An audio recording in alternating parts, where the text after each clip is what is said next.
이러다 부채 위기, 정부도 급해졌습니다. 이게 무슨 말일까요? 가계부채도 많고요. 기업부채도 많습니다. 뭐 부채공화국이라는 이름이 따라다닐 정도로 대한민국은 부채가 많거든요. 그런데 부채에 따른 이자를 못 내는 사람들이 점점 늘고 있습니다. 여러분 일단 이것을 한번 보시죠. 3개월 새 부실채권 비율 증가율입니다. 퍼센테이지는 0.02%포인트가 상승을 했습니다. 뭐 0.02%포인트 상승했다고 무슨 대수냐 이렇게 이야기하시는 분들도 있을 거예요. 그런데 여러분도 알다시피 이 부실채권이라는 것은요 한번 나오기 시작하면 걷잡을 수 없이 나옵니다. 이게 안 나오면 아예 안 나오지만 채권이 나오기 시작하면 기하급수적으로 는다는 뜻이에요. 그래서 위험하다고 제가 말씀을 드리는 겁니다. 추세선으로 보면요 0.02%포인트 늘어났다고 하지만 아직까지는 뭐 과거에 비해서 그렇게 위험하다고 생각하지는 않습니다. 실제로 추세선 한번 보세요. 2022년 12월에 0.4%잖아요. 9월에는요 0.38%입니다. 그러니까 한 분기 사이에 9월과 12월 사이에 차이는 0.02%포인트입니다. 그죠? 0.02%포인트. 문제는 여러분 문제는 이 부실채권 비율이 계속 꺾이다가 올라가고 있다는 사실입니다. 2020년 12월 말만 하더라도 0.65였거든요. 그런데 이것이 점점 늘어납니다. 점점 줄어듭니다. 3월에는 0.62, 6월에는 0.54, 그리고 2021년 12월엔 0.50까지 줄어들었습니다. 그러다가 작년에 들어서도요 1분기, 2분기, 3분기까지 계속 떨어졌어요. 0.38까지. 그런데 작년 4분기부터 부실채권 비율이 늘어나는 겁니다. 0.4%까지. 이것은 어떻게 생각하면요. 이제 부실채권이 늘어나는 비중이 커질 수도 있다는 그런 암시를 하고 있습니다. 왜냐 하면 말입니다. 경제가 좋으면 이게 올라간다, 우상향한다 이렇게까지 생각하지 않을 수 있습니다. 그런데 실물 경제가 지금 계속 무너지고 있는 상태죠. 게다가 가계부채도 줄어든다고 하지만 1,800조 대고요.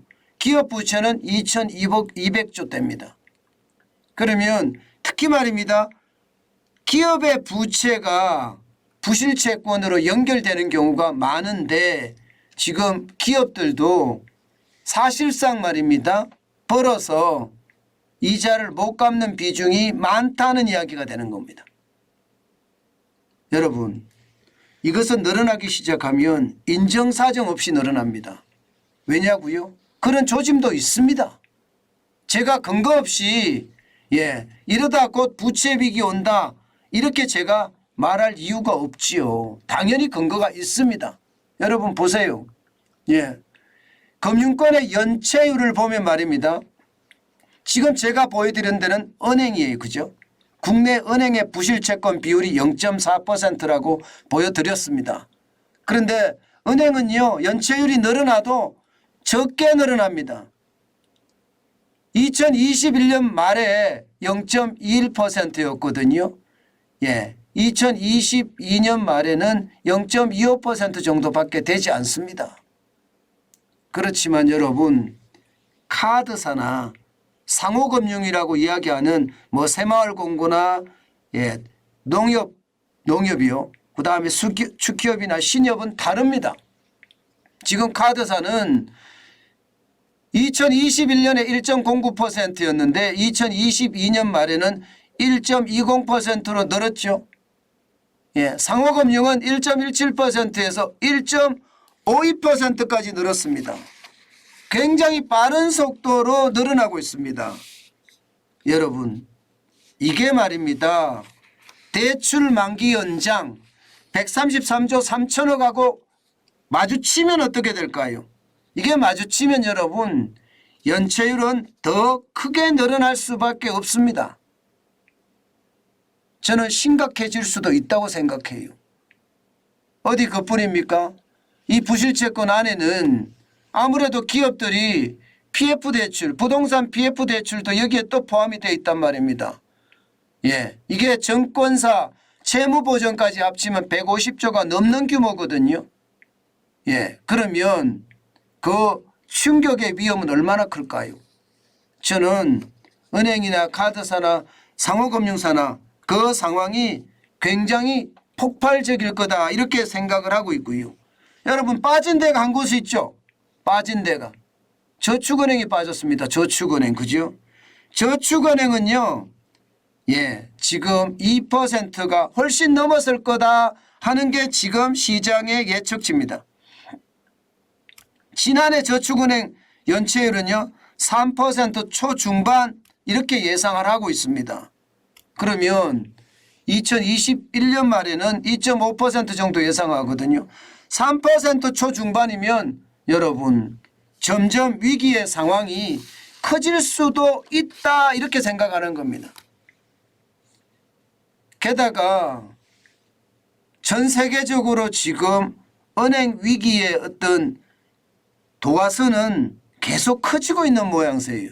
자칫 잘못하면 은행들이 도미노로 파산한다 이렇게 예상할 수도 있거든요. 그런 상황이라고 하면 여러분 정부도 사실 굉장히 급해졌습니다. 발등에 불이 떨어졌다 이렇게 이야기할 만큼 급해졌습니다. 실제로 그런 조치들이 계속 일어나고 있거든요. 여러분 보세요. 예, 은행의 대손 충당금이 2021년 말에 165.9%였는데요. 2022년 말에는 227.5%까지 277.2%까지 올렸습니다. 사상 최대 수준입니다. 왜 이렇게 올릴까요? 겁나는 거죠. 예, 부채 폭발의 위기 그러다가 이게 한꺼번에 금융권 전체에 타격을 줄까 사실은 두려워하고 있는 겁니다. 카드사도 마찬가지입니다. 예, 작년에 106.9%, 106.7%까지 올려놨습니다. 이게 2021년 말에 106.9%하고 비슷합니다. 상호금융은 더 많이 올렸습니다. 137.8%에서 140%까지 지금 올렸습니다. 여기에다가 말입니다. 지금 정부 특히 금융당국은요. 금융위원회나 금융감독원을 말하는데 여기는요. 은행의 자본확충 3종 세트를 지금 추진하고 있잖아요. 뭐 제가 여러분들에게 말씀드렸던 경기 대응 완충 자본을 쌓는다. 또 스트레스 완충 자본도 쌓는다.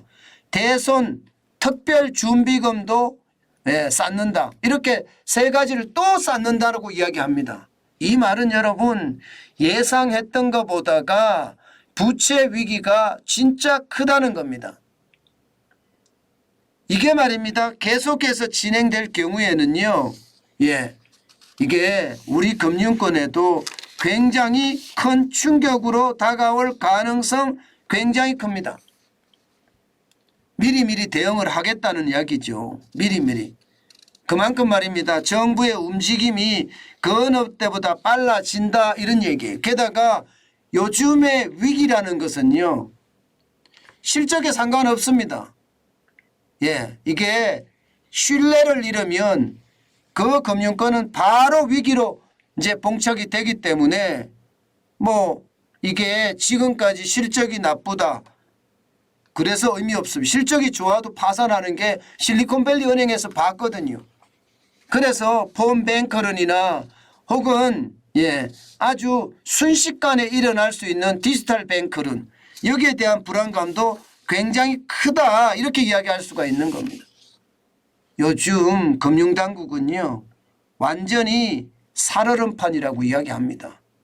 이게 해외에서 어떻게 은행들의 파산이 일어나는지 또 그것이 대한민국에 어떻게 영향을 미칠지 거기에 대한 두려움이 굉장히 크다는 거예요. 게다가 말입니다. 국내에서는 다중채무자에 대한 어떤 상황이 굉장히 심각하다는 겁니다. 다중채무자라는 게 금융권 세 곳에서 빌린 사람들을 세 곳 이상에서 빌린 사람을 말하잖아요. 예를 들어서 은행에서 빌리고요. 농협에서 빌리고요. 그리고 말입니다. 카드 쓰고요. 이러면 세 곳에서 빌리는 게 되는 겁니다. 여기에 대한 두려움이 아마 그 어느 때보다 지금 금융당국은 크다. 그렇게 이야기할 수 있습니다. 이게 부실채권 비율이 늘어나고요. 연체율이 상승하는 것. 이것은 여러분 자칫 우리 금융권의 위기로도 발전할 수 있다는 것. 실물 경제가 좋아야 되거든요. 다시 말해서 가게든 기업이든 이익을 많이 내야 됩니다. 이익을 내지 못하면 그 위기의 구렁텅이는 더 빨리 우리에게 다가올 겁니다. 오죽했으면 정부가 제가 정말 급해졌습니다. 이런 표현을 썼을까요? 그 정도로 말입니다. 시장 위험은 굉장히 커진다. 이렇게 말할 수 있다는 겁니다. 요즘 금융권의 위기 이것은요. 언제 어느 때 그리고 어떤 상황에서 일어나더라도 이상하지 않을 거라고 이야기합니다. 그만큼 말입니다. 위기의 상황은 점점 깊어진다.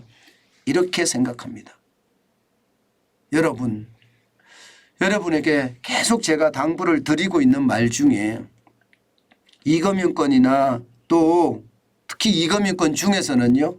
BIS 비율이 8%보다 낮다든가 유동성 비율이 100%가 안 된다든가 부실채권 비율이 3%보다 많다든가 이렇게 되면 여러분 5천만 원 이상을 넣는 것은 절대 안 됩니다.